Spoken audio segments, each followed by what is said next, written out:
Hello, everyone. This is Ross from Retro Dream Beam. I'm an eBay seller full time. I've been doing this with my fiance for more than 3 years now. Don't forget to like the video and subscribe to the channel. So I don't know. I was pretty bummed out yesterday and today, just about I know there's a lot of ups and downs with eBay's, and I got really saved when I was at the storage unit today when I went to pick up stuff because it was going to be like a $40-50 day, which is just unheard of basically for us at this point. Even for part time, we were doing better. So I was just really sad about it and just usually I have good willpower and strength to just push through and just kind of focus on something else. But I got caught into the emotions of it for an hour or two. But we did get saved, and I do understand that there's gonna be ups and downs.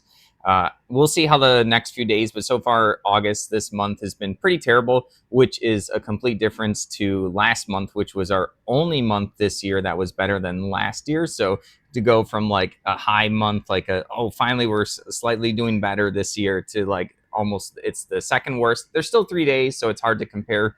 Anything can happen. We have a $300 day, a $400 day, even a $250 day could make or break, the numbers. But I just want to let people know it's I am usually upbeat and stuff, but there is sometimes downsides and thinking about stuff. All right, first thing right here, we take it very serious, is going to be the eBay job and stuff like that. So I really think about it all the time. This is the thing that saved us right here. Really lucky. We grabbed about 20 of these 2021 Costco Pokemon tins from Costco for 23, 24, 25 bucks plus tax at the time. This one, someone sent a $90 offer. That's been about what we've been selling these for. Pokemon sealed stuff has always been really hot. Right now, it's extra good. Right now, cards are usually pretty good. They'll have years where sealed stuff is just people consider it dead, and then out of nowhere people will be opening it and stuff. And that there's a lot of people that do shows where they open up the packs for people and they pay for it. It's called rip and ship. So Pokemon's super popular. This Costco set sold for $90 plus shipping. When this came in, I was like, oh, finally, the day was saved. So I only have one more left. So after buying 20 of these, most of them sold this year and then last year, and then maybe one or two throughout the year since we've had it. So was it worth it? I mean, I had the storage unit. I was already paying for the storage unit, so I didn't have to pay extra for storing 20 of these. It is kind of a bigger, obnoxious product. You can see how big it was when I was holding it. So I don't know if it was the best particular product to hold, but they do have good packs in there. I think they have X and Y. They also have I think some Evolving Skies. It is kind of random, but I think mostly they're all the same. You can look at someone else open up the box and see what they get, and that's probably what kind of packs you're going to get. They do warn you it's random on the package. But all right, moving along. Been pretty lucky with this. Sold some more Monopoly Play Money. I sold a bunch as a combo order a month ago, maybe a couple weeks ago. I didn't have too much left. When I originally got them, I was like, yeah, sure. They were basically a throw-in. I was like, I'll give them a shot listing them. I remember as a kid, I like to play with Play Money, and those kits are kind of hard to find these days, or you only get 10 bills. You get two ones, two fives, three 20s, and a 50 or something like that. So yeah, I've been having good luck selling the Monopoly Money. These end up selling for $11.99. And when I was picking this, I just thought it was funny. And I talked about it last time, where it's someone paid real money.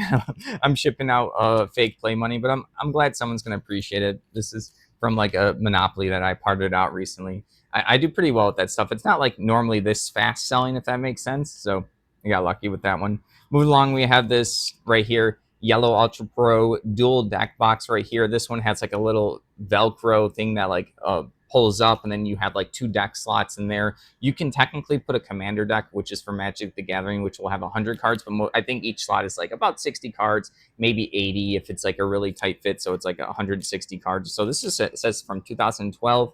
I've talked about this before, where companies that make sleeves and deck boxes and accessories, they're always innovating on themselves. So they're always going through cycles of oh, this is our new one. It's the Pro Dual Deck Box, and maybe 1 to 3 months, or maybe after a year, they will make a new design. But people will have their card collections within, or their deck boxes, all neatly organized within specific deck boxes. So maybe someone had this yellow one break, and they realized that the company doesn't make it anymore, but they still want it. So they come and search for it on eBay. And that's why I'm always selling these deck boxes and sleeves. I'm aware that people collect that way, that not everyone is like me. I'll use with whatever I have in front of me. I'll be oh, that deck box is cool for my Magic cards I'm collecting or something. That's just how I think about it. But I know a bunch of people are very organized with their collection. So $11.19 for this.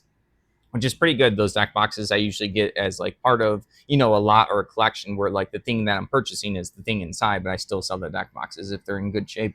All right, this one's kind of like an interesting one. We got some like dollhouse stuff a bit ago, and a lot of like miniature things, and people do make like good dollhouse setups at houses and stuff, just like how people have train setups and there's RPG miniature setups and stuff. So these are just gonna be some wicker chairs for some like dolls or bears or something like that. We used to sell like a good amount of these, I would say, when we first started 2020, 2021. These are probably the last two that we have right here. They're not as big. We've sold like kind of bigger ones where like you actually put a teddy bear plush.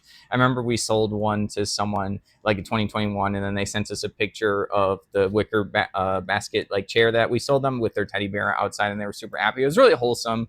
They were super excited that they sent us that picture and the feedback. So yeah, someone picked up two of these for $10. Nothing too fancy, but like people do like the dollhouse stuff. We got that a long time ago. All right, moving along, we have, oh, I skipped this on accident. I guess the order for you guys doesn't matter. This is going to be BattleTech. These are going to be clan troops. These are little cardboard punch outs. I've been having really good luck selling the BattleTech, like even the incomplete stuff, because someone's just going to pop these out and use these little clan troops for their game for BattleTech. So like, I guess people like these more than the miniatures maybe, or maybe it depends on like if someone's an old school BattleTech fan versus a new one. I know there's different games where like some people like metal miniatures versus resin and plastic miniatures. So these end up going for $16.79. The incompleteness of this doesn't really matter, like I said, because like these are all still each individual usable pieces. I still have to list it just so people can, I know they can see it, but I just want to let them know that that particular, it's called like counter sheet number 2 is incomplete. All right, last up is Spectrum Time Travel Role Playing Game Book right here. I pick up all these like niche role playing game books because I know people like reading them. They like looking at pictures. They like learning different systems. Not everyone's going to play Pathfinder or Dungeons and Dragons. They do like other stuff. So this ended up going for $15. So yeah, some kind of like color based one right here. Don't know anything about this one other than there's some like time travel and then has to deal with colors. It kind of looks a little like crafted, if that makes sense. Like the fonts, it just looks like someone maybe, who knows how many of these that they made. It might be like a more rare thing just because someone like maybe made it on Kickstarter, or maybe they made like 100 and then it's just like a pet project and they didn't make it like a full business. There's a lot of weird stuff in this industry where there's a lot of people who just like make one board game or they make one RPG and then they just kind of move on with their life. It might be like a really good one, but they just wanted to do one project, and not everyone has to. They just have to have money to kind of get it produced, or maybe the backing from people from Kickstarter to get it produced. And after that, they don't have to make it like a business with quarterly reports and making products every like few months and stuff like that. So it is a weird category, like the board games tabletop industry and stuff like that. All right, even though I was like bummed for like some sales for a bit, I have a bunch of, you probably can't see it too much, I have a bunch of these like toy soldiers. I'm gonna be listing today. They're like armies in plastic. I did a video for the weekend going through these a little bit. This is probably like a big pile. I just have to like identify them, so I'm working on that. And then I was really lucky. I was super thankful this Pokemon item sale came in to like save the whole day. And we'll see what the next few days hold. All right, thank you for watching. Don't forget to like the video and subscribe to the channel. Have a good one.